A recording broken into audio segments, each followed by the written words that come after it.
যে আমি গুৱাহাটীৰ এই লাচিত ঘাটত CITU অসম ৰাজ্যিক কৃষক সভা আৰু অসম কৃষি শ্ৰমিক ইউনিয়ন তিনিটা সংগঠনে যৌথভাৱে এই সমাৱেশৰ আয়োজন কৰিছোঁ। ইয়াতে অসমৰ ইমূৰৰ পৰা সিমূৰলৈকে শদিয়াৰ পৰা ধুবুৰীলৈকে আৰু সকলো কৰ্মক্ষেত্ৰত কাম কৰা শ্ৰমিক কৰ্মচাৰী কৃষকসকল ইয়ালৈ আহিছে আৰু মূলতঃ হৈছে এইসকল বৰ্তমান বিজেপি চৰকাৰৰ শাসনকালত অসন্তুষ্ট, বঞ্চিত, লাঞ্ছিত, বিভিন্ন প্ৰকাৰে প্ৰাপ্যৰ পৰা বঞ্চিত। ইয়াতে আপোনালোকে জানে যে আজি অসমৰ শ্ৰমজীৱী মানুহৰ ৯২ লাখ মানুহে প্ৰাপ্য সুবিধাৰ পৰা বঞ্চিত হৈ আছে। অসমৰ লক্ষ লক্ষ কৃষকে জলসিঞ্চনৰ অভাৱত বহু সময়ত খেতি কৰিব নোৱাৰে। এতিয়া ফচল উঠোৱাৰ সময় আৰু ফচল সংগ্ৰহ কৰাৰ দায়িত্ব চৰকাৰৰ আছিল, কিন্তু বহু জাগাত ফচল সংগ্ৰহ কৰাৰ উপযুক্ত ব্যৱস্থা নাই, যাৰ ফলত গৰীব আৰু নিম্ন পৰ্যায়ৰ যিসকল কৃষক তেওঁলোকে নিজৰ ফচলৰ উপযুক্ত দামৰ পৰা বঞ্চিত হৈছে। এই কৃষকসকলৰ ওপৰত যি অন্যায় অবিচাৰ চলি আছে, শ্ৰমিকৰ ওপৰত যি অন্যায় অবিচাৰ চলি আছে, তাৰ বিৰুদ্ধে প্ৰতিবাদ জনাবলৈ এই মূলতঃ এই সভাখন আহ্বান কৰা হৈছে। বিজেপি চৰকাৰৰ শাসনকালে শ্ৰমিক, ছাত্ৰ, যুৱ, মহিলা সকলোকে অসন্তুষ্ট কৰিছে, কিন্তু এইসকল মানুহে আজি কিয় আহিছে? এইসকল মানুহে কিন্তু কোনো ভাড়া দিয়া অনা নাই। এইসকল মানুহে নিজৰ গাঁঠিৰ ধন ভাঙি ইয়ালৈকে আহিছে।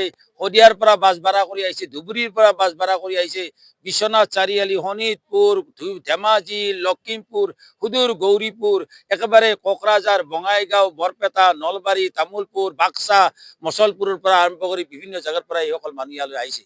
আৰু বিভিন্ন কল কাৰখানাত কাম কৰা শ্ৰমিকসকল, ঠিকাদাৰ শ্ৰমিকসকল, ঠিকাদাৰৰ তলত কাম কৰা শ্ৰমিকসকল আহিছে, যিসকল অতিশয় নিৰ্যাতিত। আপোনালোকৰ জ্ঞাতাৰ্থে মই জনাম, অসম চৰকাৰখন ইমানেই নিৰ্লিপ্ত, ইমানেই নিষ্ঠুৰ, এই চৰকাৰখনৰ সময়ত 10 বছৰ ধৰি শ্ৰমিকসকলে ন্যূনতম মজুৰি আদায় পোৱা নাই, মানে চৰকাৰী আইনমতে পাব লগা মজুৰিৰ পৰা বঞ্চিত। চৰকাৰে একো কৰা নাই। 250 টকা হাজিৰাত অসমত 12 লাখ চাহ শ্ৰমিকক কামত খটুৱাই আছে এইখন চৰকাৰে। আৰু এইখন চৰকাৰৰ দিনতে শ্ৰমিকৰ বিভিন্ন প্ৰকাৰে মৃত্যুৰ মুখত হৈ গৈছে। এই যে অৰুণাচলৰ পথত গৈ পেলাই আজি 22 জনকৈ শ্ৰমিক অতি নিদাৰুণভাৱে মৃত্যুৰ মুখত পৰিব লগা হ'ল।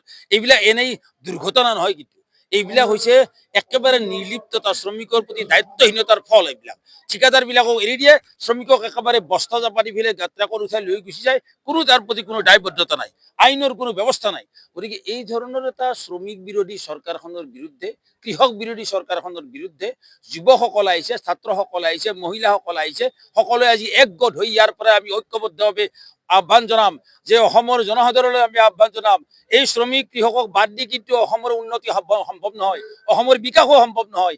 এওঁলোকে উৎপাদন ক্ষেত্ৰত দুই মূল শক্তি, শ্ৰমিকৰ শ্ৰমৰ দ্বাৰাই যে আমাৰ সকলো বস্তু উৎপাদন হয়, কৃষকৰ শ্ৰমৰ দ্বাৰা আমাৰ খাদ্য বস্তুকে ধৰি অন্যান্য কৃষি সামগ্ৰী উৎপাদন হয়। এই দুই শক্তিৰ ওপৰত চৰকাৰে আক্ৰমণ কৰিছে, আৰু এই দুই শক্তিৰ বঞ্চনা আৰু যন্ত্ৰণাৰ ফল চৰকাৰে ভুগিব লাগিব। 26ৰ জৰিয়ে তেওঁলোকে সঠিক পথত নাহে।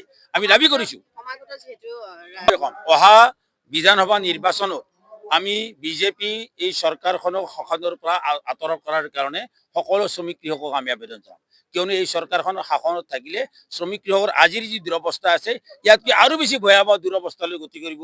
আৰু যদি পুনৰবাৰ বিজেপি চৰকাৰ অসমলৈ আহে, ইয়াতে একো অধিকাৰ নাথাকিব। এতিয়া ধৰ্মগতৰ অধিকাৰ কাটি দিলে, শ্ৰম কোডৰ মাধ্যমত মজুৰি পোৱাৰ অধিকাৰ কাটি দিলে। কোনোবা শ্ৰমিকক মজুৰি যদি কোনোবা কৰ্তৃপক্ষ নিদিয়ে, তেওঁ কোনো আদালতৰ ওচৰ চাপাৰ কোনো সকলো ৰাস্তা বন্ধ কৰি দিব বিচাৰিছে এই শ্ৰম কোডৰ মাধ্যমত। গতিকে এই ধৰণৰ এখন চৰকাৰ, স্বৈৰাচাৰী প্ৰৱণতাত থকা এখন চৰকাৰ, এইখন চৰকাৰক আমি শাসনৰ পৰা আঁতৰাটো বিচাৰিছো। চৰকাৰ যদি সঠিক পথত আহে ভাল কথা, যদি সঠিক পথত নাহে এই চৰকাৰখনক শাসনৰ পৰা আঁতৰ কৰাটোৱে হ'ব অহা দিনত শ্ৰমিক, কৃষক, ছাত্ৰ, যুৱক, গৰীব মানুহৰ ঐক্য। আৰু গৰীব মানুহৰ এই ঐক্য আজি দেখুৱাই দিছে। এই মানুহ জাগ্ৰত হলে, এই মানুহ জগাই পেলাই আমি বিষ্ণু ৰাভাৰ পথেৰে, জ্যোতিপ্ৰসাদৰ পথেৰে, অসমৰ জুবিন গাৰ্গৰ পথেৰে আমি আগবাঢ়িব বিচাৰিছো। এই পথেৰে গৈ পেলাই এই চৰকাৰৰ শাসনৰ পৰা আঁতৰ কৰাটোৱে হৈছে এই সমাৱেশৰ লক্ষ্য।